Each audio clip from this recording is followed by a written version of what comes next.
bem-vindos de volta. Voltaremos já à conversa com o Nuno, mas antes disso vamos aos gráficos da semana, onde o Marco Silva vai abordar os resultados em Wall Street, mas também noutros mercados internacionais.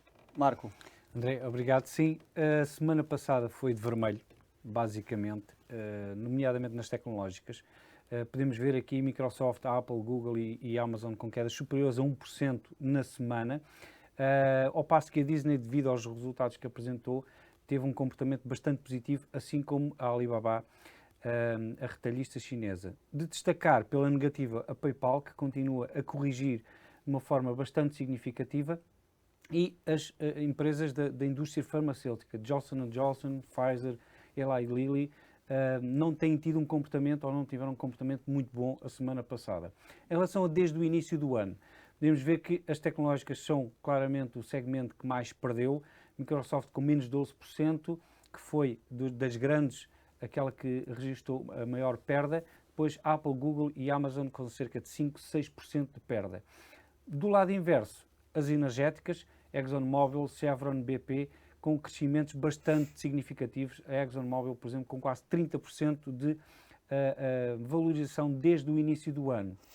As financeiras, bom comportamento, com exceção, mais uma vez, da PayPal, que desde o início do ano perdeu já quase 40%. Em relação ao resto do mundo, na semana passada, podemos ver aqui as mineiras no Brasil, nomeadamente a Vale, com um comportamento positivo, enquanto na Europa a SAP e a ACML tiveram perdas significativas. De resto, na Ásia, Toyota Motors com menos 4%, ainda também a sofrer os problemas da indústria automóvel, falta de chips, e a Alibaba com um tal crescimento de mais 6%. Em relação aos setores e aos segmentos, foi muito similar o comportamento da Europa e dos Estados Unidos a semana passada, mas em termos de setores não. As mineiras, nomeadamente de ouro, tiveram um crescimento bastante significativo, aqui mais 5%, e destaque mais uma vez para a volatilidade que continua em alta. Em baixa, o setor dos semicondutores. Em relação aos gráficos, podemos ver aqui o euro-dólar, que temos vindo a seguir, continua agora aqui a testar esta zona de quebra que fez desta linha de tendência, aqui suportando, poderá levar o euro-dólar aqui para os 1,19. Portanto, é um gráfico a ter em conta. A PayPal, que referi há pouco, tem aqui, isto é de longo prazo, portanto, desde 2018, tem aqui um suporte perto dos 95 dólares por ação. Portanto, já uma queda desde os 300 dólares. Portanto, poderá haver aqui uma oportunidade de entrada para algum tipo de investidores. Em relação ao S&P 500, está agora nesta tendência ascendente depois da correção e é importante ver esta linha. Se esta linha for quebrada em baixa, então poderemos ter aqui mais correções no curto e médio prazo. E é tudo, André. Obrigado, Marco. Nuno, olhando os resultados em Wall Street, já aproximam-se aqui da sua fase final. Como é que houve alguma surpresa agradável aqui nestes resultados e alguma desagradável? Sim, obrigado. Não, essencialmente, acho que, juntando à conversa que já tivemos no início, cheira a uma mudança de ciclo. E ao haver essa mudança de ciclo, é uma fase em que os investidores olham para as empresas com outros olhos, que é, não é só continuar o que estão a fazer, são robustas o suficiente, ou o seu modelo de negócio é robusto o suficiente. Portanto, vimos que, como o Marco referiu, que as tecnológicas têm sido as mais penalizadas, exatamente porque algumas mostraram que não têm um crescimento anormalmente grande até ao infinito. Portanto, há uma altura que vão estabilizar para um crescimento mais perto do crescimento do PIB, do crescimento das outras empresas. Isso não é de todo mau, mas há de haver uma correção, pelo menos, dos múltiplos a que essas empresas transacionam.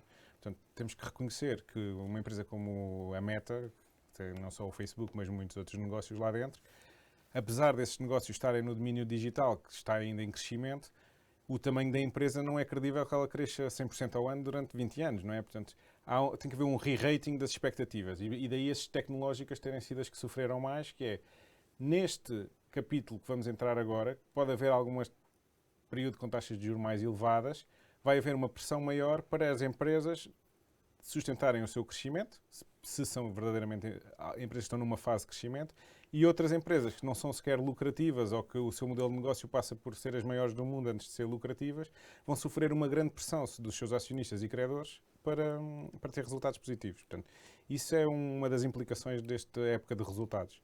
Outra é que, portanto, a subida de taxas de juros não muda o mundo. As empresas não deixam de ter negócio, nem deixam de ter cash flow devido a uma subida das taxas de juros. E, portanto, os resultados das empresas têm-se mantido relativamente estáveis, com algum crescimento de vendas e capacidade de repassar este aumento de preços para os clientes. E isso tem estado patente nos resultados, incluindo nas empresas que são menos... que o mercado gosta menos, são menos sexys para o mercado hoje em dia, que os ESGs, etc. E como podemos ver o fenómeno das petrolíferas, que eram empresas que estavam a desconto, mas que produzem excelentes cash flows e dividendos, e que isso está a ser reconhecido pelo mercado como uma alternativa para deslocar capital de um setor que se calhar estava mais valorizado para outro que está menos desvalorizado. E o mesmo exemplo para a banca ou empresas que produzem matérias. Então, uma pergunta rápida. Poderemos ter aqui um tempo do pricing power das empresas com poder de colocar o preço? Sim, especialmente na lógica da construção de portfólio, que é eu como um investidor diversificado não faço uma aposta só em 2 ou 3 empresas, porque isso é um risco muito grande de acertar nas vencedoras. Portanto, nós investimos em temas ou em cabados de empresas ou em conjuntos de empresas. E aí é muito mais seguro, nesta fase de mudança de ciclo, apostar em empresas não só que têm o tal pricing power, capacidade de ter muitos clientes e colocar produtos inovadores, serem competitivos na negociação com os seus fornecedores, mas também que têm uma capacidade de músculo financeiro de gerir alternativas de financiamento. Não estão dependentes de uma única alternativa de financiamento e se essa ficar mais cara ou se esgotar, porque há uma competição ao crédito existente e o crédito, em princípio, vai se tornar mais escasso por retirada dos estímulos financeiros, essas empresas continuarem com a sua linha de negócio e os seus projetos de desenvolvimento. Portanto, as empresas maiores vão ter mais tendência a ser capazes de fazer isto.